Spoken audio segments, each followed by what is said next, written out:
Welcome to A Psychologist Talks. This is going to be part 6 in a series about narcissism and narcissistic personality disorder. Yes, indeed, 6. I can't believe it myself either. As far as I knew when I first started, I was going for maybe 3, but here we are. The reason why we're going into part 6, which is all about positions of power, how we need to gatekeep around power when it comes to narcissism. So this could be leadership, authority of any kind, politics.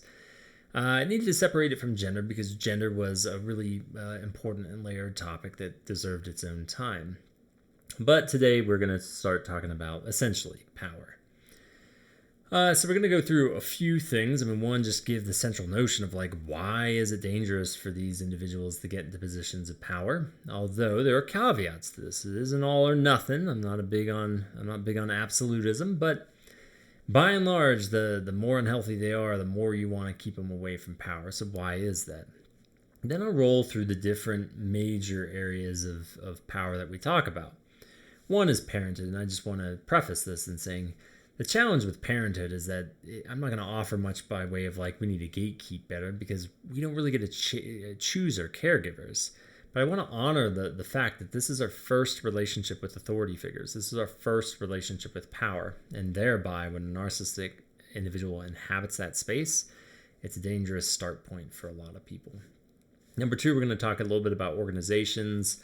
This one's not terribly exciting. Just kind of speak about the state and the evolution of things. And then we'll jump into politics. Similarly, talking about the state and the evolution of things. And again, why you want to keep these individuals away from these positions of power. And then if you are unconvinced and you need data somehow that this is an important thing to tend to and keep in mind, I will go through a list of, I got it right here, I pulled up a list of leadership qualities from a reputable organization, and we'll roll through them and see how we think a narcissistic individual might do in this. So first things first, I do want to note that anything that I'm about to say is not, again, absolute. That when we talk about covert and more neurotic, higher level functioning individuals that have narcissistic problems, they are not horribly 100% bad, nor do they have no potential to do good. It is, these individuals are workable, but you do have to be careful with them because they will usually do an okay job until they are threatened or until vulnerability is required or humility and those sorts of things. And that's where they can be destructive. But I don't want to make it seem like just because someone treads close into the more unhealthy range of the normal narcissistic defense that they're immediately disqualified from being an effective leader or steward of some sort of system. But be careful and cautious, and they have a lot of learning to do. And if they don't learn, they can still be pretty destructive. But it's not an all or nothing thing. The big staunch statements that I'm going to be making today are about those mid-level of organization and below, and then unequivocally, unquestioned malignancy. Earlier episodes, I was not kind to malignancy, and I will continue to be unkind to malignancy because malignancy will never be kind to you. Do note the other subtype when we talk about parasitic. They don't really pursue power to begin with. So they're really not on the table to talk about when it comes to power and authority. They really just don't exist in those sorts of systems. They just glom onto tiny systems and leech off at that instead. So why don't you want a narcissistic individual, a significantly narcissistic individual, anywhere close to power? Well, I would hope this is relatively intuitive. You're sitting there going this is a dumb question. If you say that's a dumb question, then I'll high five you and go, great. I'm sure anything I'm about to say is not going to be terribly illuminative, but I think it's still important to say. So I should preface too. I said, we got to be careful of the functional level.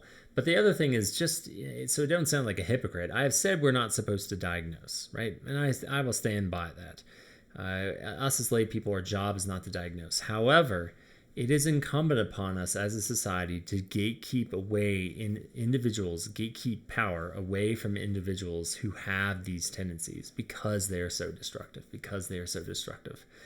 So you don't have to be some master diagnostician. You need to look for the keys and the clues and say, maybe I'm not going to be for this person. Even if it might benefit me personally, there is something about their interpersonal way of operating that doesn't seem friendly to people. It seems only friendly to allies, friendly to people who agree with them, etc., etc. So with that, why are they bad and what are we essentially looking for? Well, one, disqualification factor number one is core and central to it. There's some sort of identity crisis, which we can all have. Remember, I talked about this normal development. That is not a disqualifying factor. If anything, that could be a qualifying factor. Because if we move through discomfort and difficulties in our experiences, we can actually become incredibly effective leaders. But the problem is with this insecurity and this identity uncertainty, they then feed into the notion that I have to be perfect to be okay. And that by itself is disqualifying for leadership. Why? Well, in leadership, remember that leadership is about being a servant to other people to advance somebody else. So you got to remember, leadership is not just like, you go for power to get power. You're supposed to be a steward of something. So this notion of being perfect to be okay is dangerous because if you're always trying to be perfect as a leader, you're going to be impervious to feedback. And if you're impervious to feedback, you will not be able to adapt and change.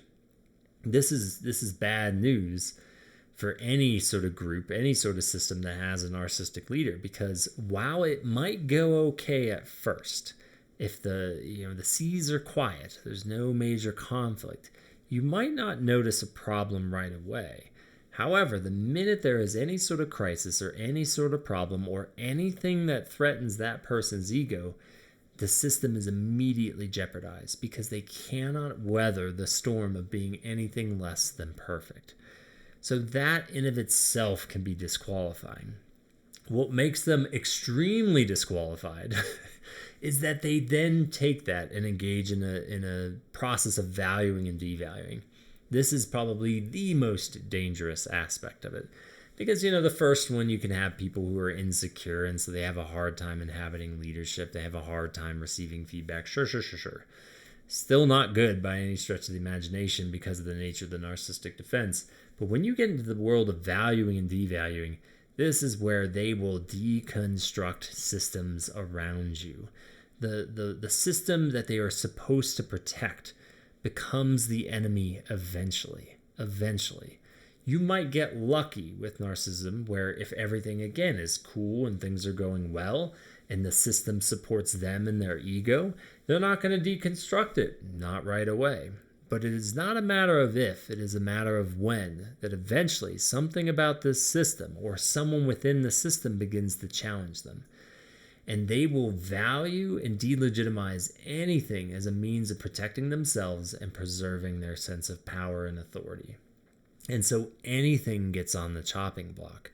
You might get lucky and they're just excising a few people, but it is very frequent that they will start shifting the system to disallow that to happen any longer. And the only systems that benefit from this are the systems that are already unhealthy.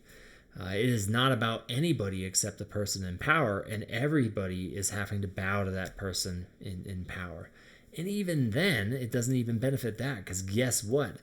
Fellow narcissistic individuals start vying for power, and then you have like coups and murders and all sorts of fun stuff. So even within those systems, it ain't gonna last very long to have someone so blatantly narcissistic in a position of authority.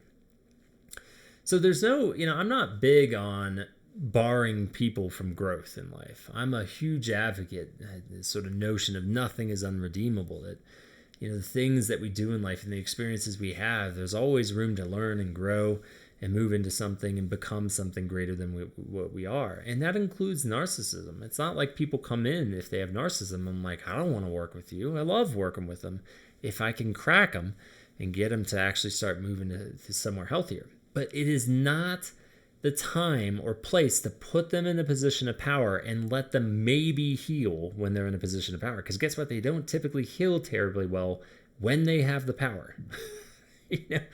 Like that.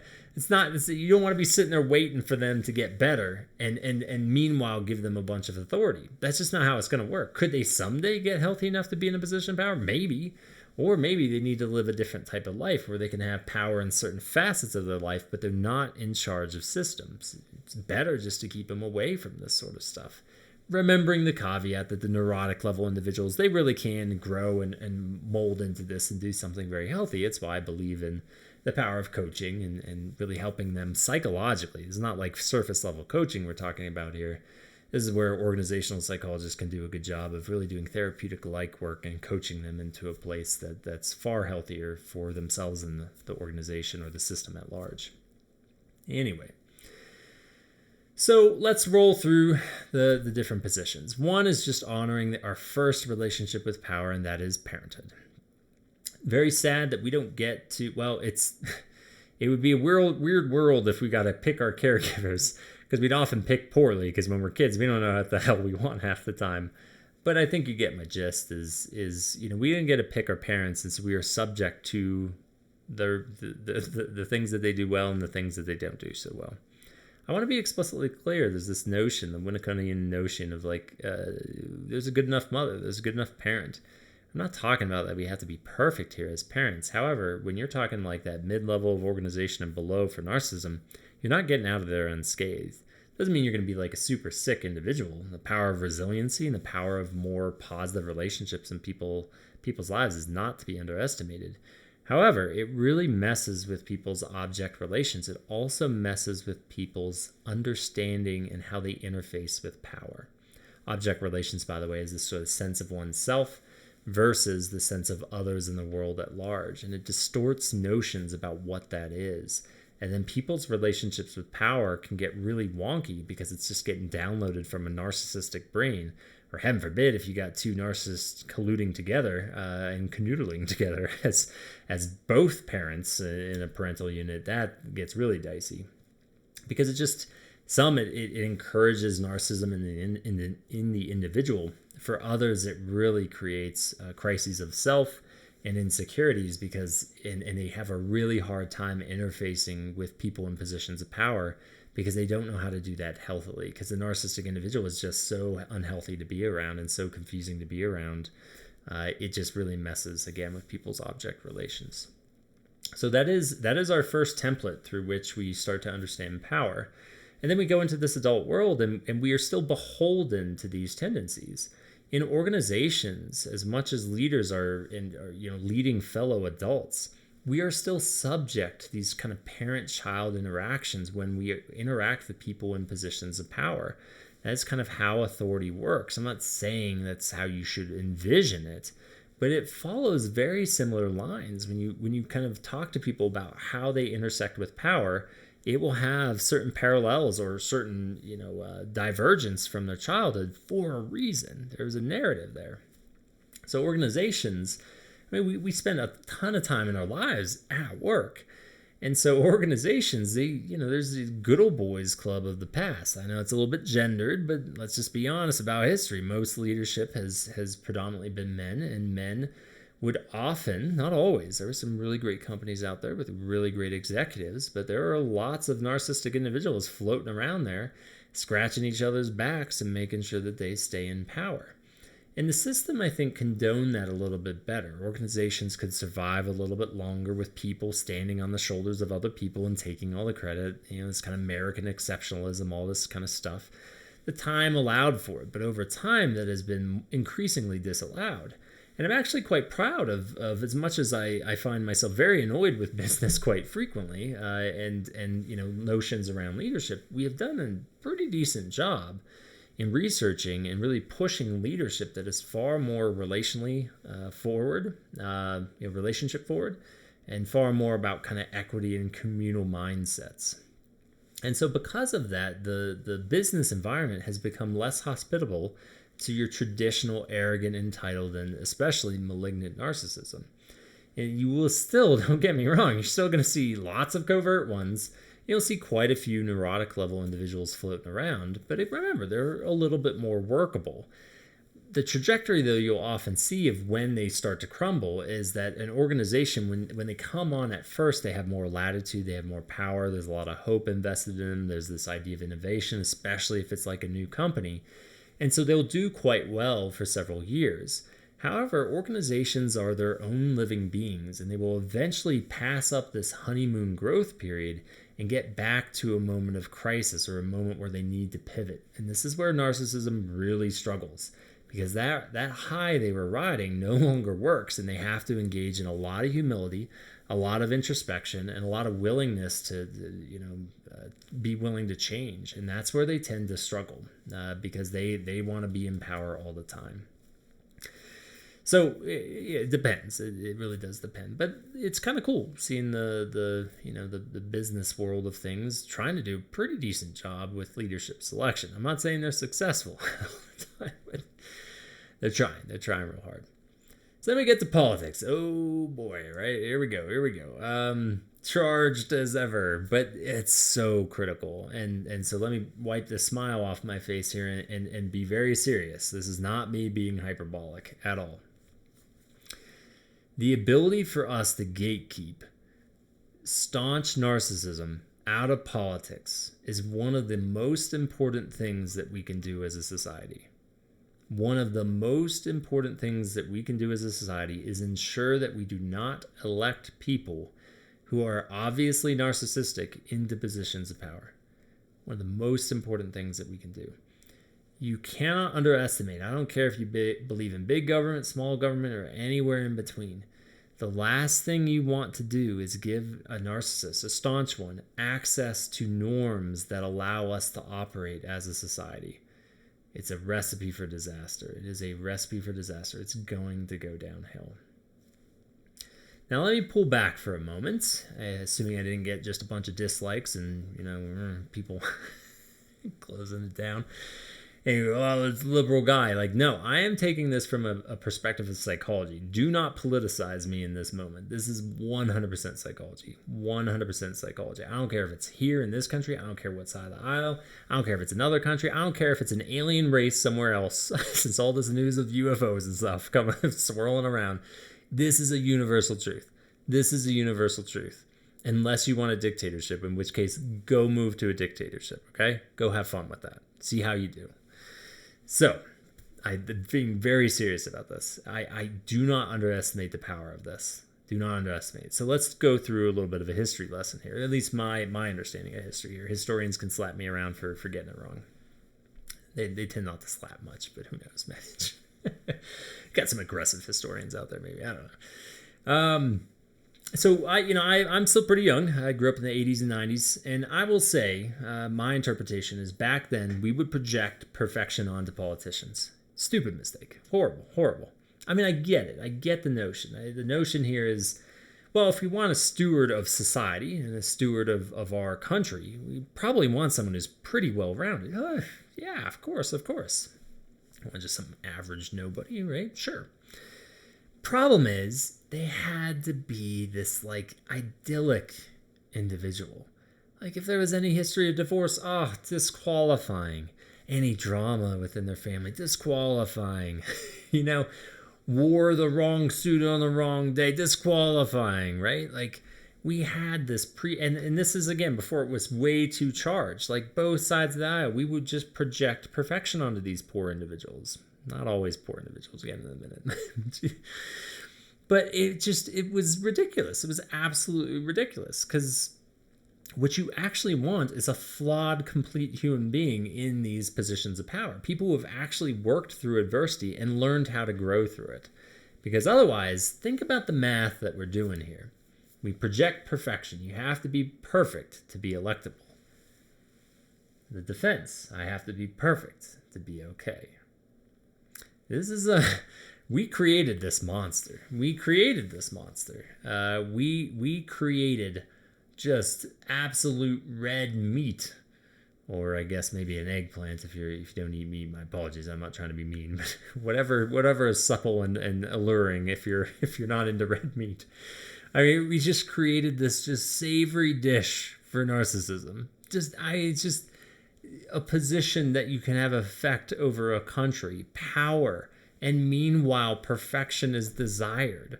Like, what are we doing? What were we thinking? Like, who do we think is going to be drawn to these positions? Now, let me be clear.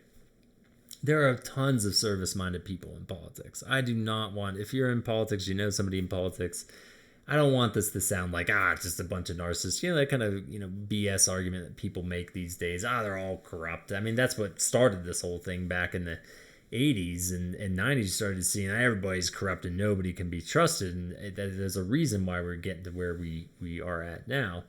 But for real, there are legitimate people in politics that are very service-minded. And from a leadership coaching perspective, understand that there's lots of very well-intentioned people that when they get into positions of power and the systems that exist within that power infrastructure, it is very confusing for them and it is very easy for them to lose sight of their morals and values. Now, they will tell you to their face that their morals and values are the same, but leadership is a funny thing because it messes with people's psyches. And what would seem like a good leader can suddenly become a less effective leader. That doesn't make him a narcissist, doesn't make him a horrible leader. They need some help, they need some coaching, they need some mentoring, etc., and they can become a more effective leader. And that includes politicians. So just because you don't like a politician or doesn't, feels like they're not really in tune, doesn't mean they're a total piece of crap. This is the challenge of leadership.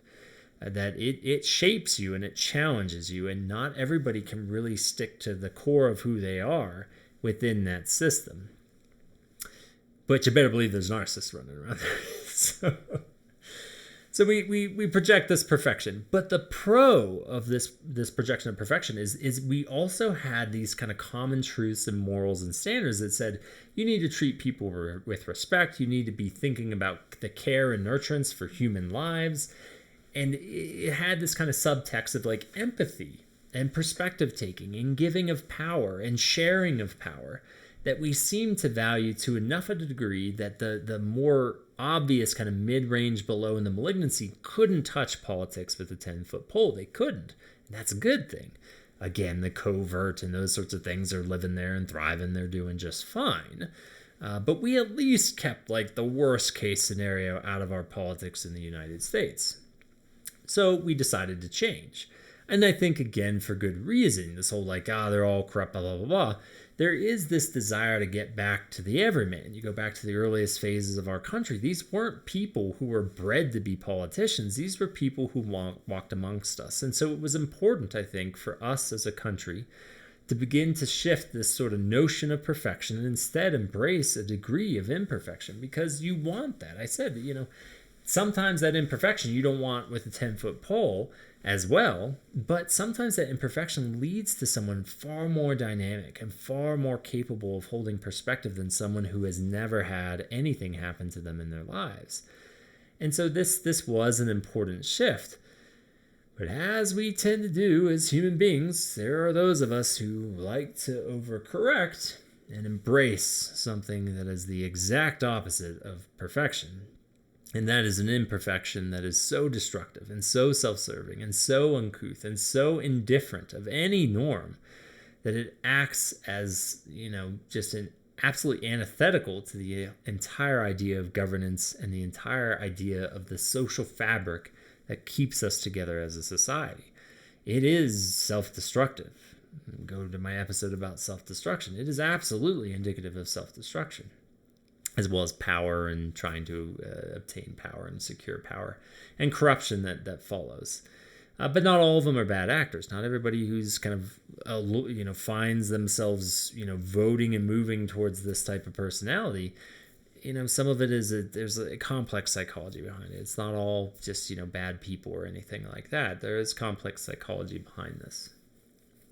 So the metaphor I use, again, I'm assuming I got like lots of dislikes and people turning this off and stuff like that because I'm talking about this, but again, it's apolitical.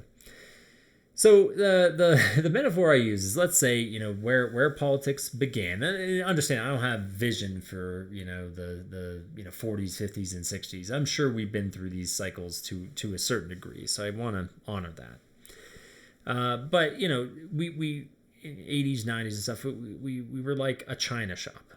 Pristine, shiny, everything has its place. You walk in, immaculate and clean, and everything's perfect, even though it's totally not perfect, right? But that's what we wanted, right? That's what we wanted. And naturally, at some point, China gets out of vogue, right? It's not everybody wants to be collecting China anymore, so you got to diversify your company, right? You can't be selling China all the time. Not everybody wants this like perfection. Some people are into antiques now. They want kind of the old looking stuff. Okay. Well, you know what I should do? I should diversify my stock. I should diversify my business. Not that I'm not going to like, totally destroy the China. I'm going to have like a section of it, sell some off, kind of get rid of the stock because I don't need as much of it. But, I want more diversity in the store. Makes sense, right? So, but instead, a certain group of our population has instead said, you know what? I want to rebuild, or I say I want to rebuild. I say I want something different. And instead of doing that whole like moving and changing thing, I'm just going to open the store and let an angry bull run into this shop. And then I'm going to close the door behind it and high five myself and see how that goes. That's what we did. We released a bull in a China shop. And what do we think that bull is going to do? What do we think it's going to do? It's pissed. It doesn't want to be trapped in a China shop. It wants to be out there on a ranch somewhere. Not at a ranch. Don't want to be a ranch either. Anyway, I don't need that digression. It's going to destroy the living heck out of that store. Every piece of China is going to be broken.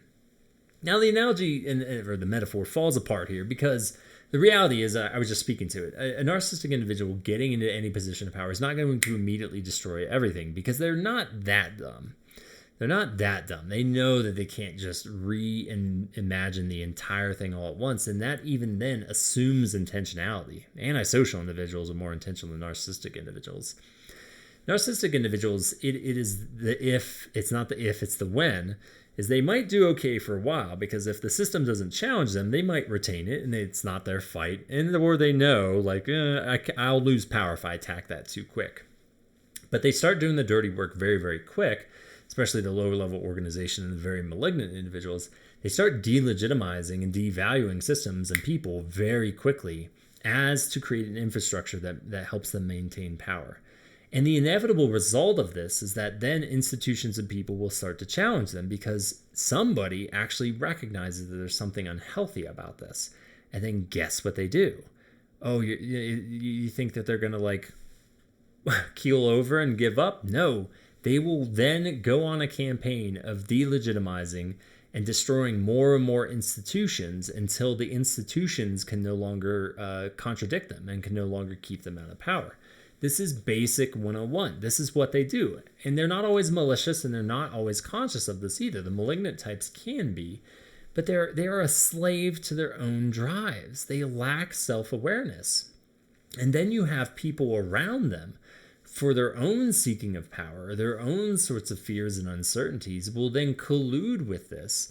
And then it begins to delegitimize enough institutions to where not only can they live and succeed, other people like them will come into the fold and further corrupt the system. If you look at other countries and you're wondering how did they get to a point of corruption, it is precisely this. It is precisely this. You give enough space for them, or you destroy enough pillars in a house, the roof will eventually collapse. And that is what narcissists do best. They don't even care. They're not thinking ahead that it will collapse on their head eventually too. They don't care. They're about the power right now. They are not thinking that far ahead. And so not only are they doing a massive disservice to everybody else, the irony is they will do a disservice to themselves eventually too, but they're just too pathological to notice that. Too pathological. And so the system begins to crumble. Now, understand, I'm not talking about just one individual. There are lots of these individuals floating around now, and this is the entire point, is more and more of them are getting in on this, and they are more and more getting a lot of power and high fives out of this sort of weird nihilistic self-destructive tendency that we have. There's so much potential here. There's so much potential to reinvent how we elect our politicians. I don't care what side of the aisle you're on. And again, other country has multiple parties beyond the United States. There's so many opportunities to allow diversity of thought, a diversity type of people, and allow them to be somewhat imperfect. But for whatever reason, we have decided to flirt with destruction first before we hopefully maybe find our way back to the middle and actually elect all sides of the aisle some healthy, well-rounded people who actually challenge us to get better and are willing to be challenged and become better themselves. Heaven forbid, right? Heaven forbid. Maybe someday. All right. So I hit my 30-minute mark here. Let's do the final exercise, assuming you, again, have not fully disliked me and said this guy's a schmuck and he's a whatever. So, all right, let's do a quick exercise. Why would you not want a raging narcissist to be a leader? All right. So I pulled this up. This is a article from the Center for Creative Leadership. They are a national organization. I'm not saying they're the best ever. They're just one of the top ones. And they created a list of qualities, important qualities in an effective leader. Now, do note that this is generationally bound. This is the last several decades that are really pushing for these types of things. But there are certain universals that if you're in your 60s, 70s, or 80s watching this, I'd be super curious of what were the notions of an effective leader back then. And some of these I can guarantee you are still topping the list and have topped the list. But I'm going to read through them first. There's just 10 of them. They're not all encompassing. I'm sure some folks might disagree and say, actually, I would put this one first, et cetera, et cetera. But they're good enough. And as much as they're focused on organizations, my argument is they'll share enough qualities that you could generalize that to any position of power and authority, even parents to a certain degree, even parents. Now, parents have other unique things due to attachment with their children, obviously. But I would argue there's still something of value in this article. So anyway, I'm going to read these 10. I'm not going to give reactions out of them, but I want you, the listener, to just think about this. If this is the first episode you're watching, it's still a worthwhile endeavor. But if you've watched my prior ones, hold all of the stuff I've been talking about with narcissism in your mind and try to assess as I go, would they be good at these? Would they be good at these? I know my smile is giving away a little, but we'll see. We'll see. All right, here we go. First one, integrity. Number 2, delegation. 3, communication. 4, self-awareness. 5, gratitude. 6, learning agility. Now, learning agility is the ability to learn quickly and rapidly. It's being agile. Business language, right? They love their new words. Anyway. Number 7, influence. Number 8, okay, I got a spark on this one, empathy. Number 9, courage. And number 10, respect. Respect. So, how'd you do? How many qualities do you think that they met? Now, the interesting thing is they can be quite a few, especially talk about like those more covert neurotic levels. And so I'll now share my reactions and see what you think and see how it compares to what you were thinking. All right, so integrity. This one's kind of laughable. Integrity is this whole idea of honesty. And this is one of those that has existed throughout the generations, in my opinion. Integrity and honesty above all else. And the trick here is if you get a kind of a sleuthy, kind of slippery narcissist, they can be honest to a certain degree. The problem is when things begin to threaten them, they will be dishonest, or they will twist things to benefit them. And so it is, again, it's not, the measure of a leader is not when things are easy. The measure of a leader is when things are hard. And so this is going to be a common theme with a lot of these of like, well, if you've got a highly functional one, it might be okay while things are okay, but then it's going to crumble when things begin to not be okay. So they might be honest. They might be upfront when things are going well, but when things become jeopardized, honesty and integrity begin to flounder extremely quickly. And when that begins to flounder, they begin to excise people who excise honesty, and thereby corruption begins to set hold, and the company struggles or gets in trouble with governing bodies and those sorts of things because they are no longer operating ethically or legally. Number 2 is delegation. Now, here again, they might do relatively well, especially if they don't give a crap about what they're delegating. Because remember, the central notion is they want things that give them a sense of esteem and power. So if it's something that's like inconsequential, or they can offload it onto somebody and then take credit for it, they'll love delegating this to other people. Like, it's not a big deal. Ooh, if you get close to something that is in their domain that they perceive gives them power, they're going to be extremely territorial with whatever that is. So once again, there's a caveat. Can they delegate? Yeah, they can delegate pretty well, if it's not threatening to them and it exercises their greater, vision, and it gives them some sort of esteem. Yeah, of course they'll delegate. They might select certain individuals with certain personality styles into those positions who don't question them or challenge them or aren't seen as rivals, but they will delegate. Communication. Well, again, it depends on what is the style of communication. We talk about this in kind of consulting, coaching sort of stuff. If the goal of communication is to be direct and frank and non-communal, and it's kind of like a pecking order sort of thing, narcissists will do just fine. I mean, hopefully they're a subject matter expert, so they're not like giving orders that make no sense, because that's not a lot of fun. But if they know what they're doing and the system allows for it, then great. A good example of this, not saying that all the leaders in it are narcissists, but like the military is, you don't have time. Talk about like battle preparedness and battle readiness. You don't have time to be like getting the communal whole to agree on something. So if you have a narcissist in, during a time of war and they know what the hell they're doing, they can be quite effective. Because if they're at least willing to like know and be critical about their area of expertise, they can make expedient and rapid decisions that are good for the war at hand. They might not always consider the people involved in those decisions, but even that, within the military, there's a degree of necessary detachment. So they can do okay. But the minute there is something communal about it, the minute there is something that asks them to be vulnerable, engage in humility, they're going to struggle immensely. They will take up all the space in the room. They will just kind of manufacture methods of communication that disallows them to be accessed because it prevents them from having to look hard on themselves. And if they do, and if they really catch them on a bad day, they will start pointing blame at other people as a means of preserving themselves, even if they are in a high position of authority and technically should have had better oversight on how the culture was going and who was being selected as leaders. Self-awareness, well, that one's bad. I think I already used that word earlier. They are not self-aware. They are not self-aware. That is one of the greatest disqualifying factors. It's not just that they're defended. They don't even understand their own pathology. They will look at you in the face and be like, I don't know what you're talking about.